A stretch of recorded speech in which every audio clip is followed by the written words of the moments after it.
չենք հասկանում, ժողովուրդ, այս հաղորդումը մեր համար է։ Նախ եւ առաջ ուզում եմ սկսեմ Լուսնյակի ու Արսենի լուքերից 8-րդ էպիզոդում ուղղակի իդեալական էր իրենց տեսքը։ Ու նաև ուզում եմ խոսեմ նրանից, թե ինչքան ճիշտ մեկնաբանություններ է անում Լուսինեն բոլոր դեյթերի վերաբերյալ։ Առաջինը Վարդանի եւ Անահիտի դեյթներ, ես այս դեյթը կարամ անվանեմ ուղղակի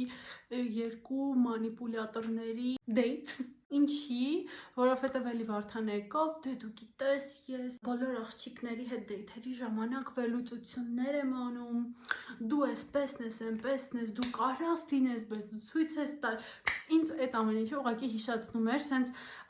ինչ-որ գուշակի մոտ ես գնացել ու ինքը ընդհանուր ֆակտ է ասում, որ բոլորի մասին է կարա լինի, ու ինչը որ Անահիտը ասում էր, հա, էդի մասին է, ասում էր, այ տեսնում ես, դրանից էլ բխում է, որ դու մենակությունը սիրում ես։ Այս էպիզոդի ասացվածքի իմ համար իմ մենակությունը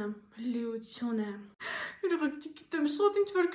ու վայ, Աստված։ Սենց ամ դու չես ուզենա քո դիմացին նեղացնես, սենց կանես, սենց անում Անահիտն էլ հա, ես չեմ նեղացնում, այսինքն ես ցավ չեմ պատճառում իմ դիմացինին, բայց ես ստիպում եմ, որ ինքը գնա մտածի, հասկանա, որ ինքը ինձ վիրավորել է, կա ինձ ներողություն խնդրի, ես դե ասեմ պետք չի, մոռացել եմ։ Եթե ինչ դա կոչվում մանիպուլյացիա, այո։ Այս դեմքով էի, հա, հետո այնտեղ իրանք խոսում են, որ Վարդանի ու Աննայի մոտ ինչ-որ ինտրիժկաներ ա եղել եւ այլն, խոսում են նենց բաների մասին, ու ոչ միայն այս դեյթի ժամանակ, այլ ընդհանուր, որ մենք չենք հասկանում։ Նույնը օրինակ վերջին Ալեքսի ու Վիկտորիայի դեյթի ժամանակ, էլի իրենք խոսում են տան մեջ կատարվող ինչ-որ բաներից, մենք ընդհանրապես գաղափար չունենք, բայց էլի դու հասկացար, ես հասկացա, բայց մենք չենք հասկանում, ժողովուրդ, այս հաղորդումը մեր համար է։ Եթե ճիշտ եմ հիշում, իրանց դեյթը առաջիններ, այսինքն սենց Աննան ինչպես միշտ եկել է ցույց է տվել, որ վաու, ես կրկին սիրահարվել եմ, ինչ-որ ու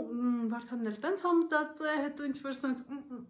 խառը բաներ, ինչ-որ անիմաստ, հերթական բաները։ Խոսքով, այս անկեղծ, այս վերջին էպիզոդի դեյթերը ни о чем просто, սենց չկար ինչ-որ մի դեյթ, որ ասել, հետաքրքիր էր, անկապ, Վարդան էլի գալիս է, ծնողներին ողջույն, բարևներ, չգիտեմ ինչ, չգիտեմ, իբր ինչ, այսքանը կարծում եմ այս դեյթի մասին, որովհետև ավել բան էլ չգիտեմ ինչ ասեմ։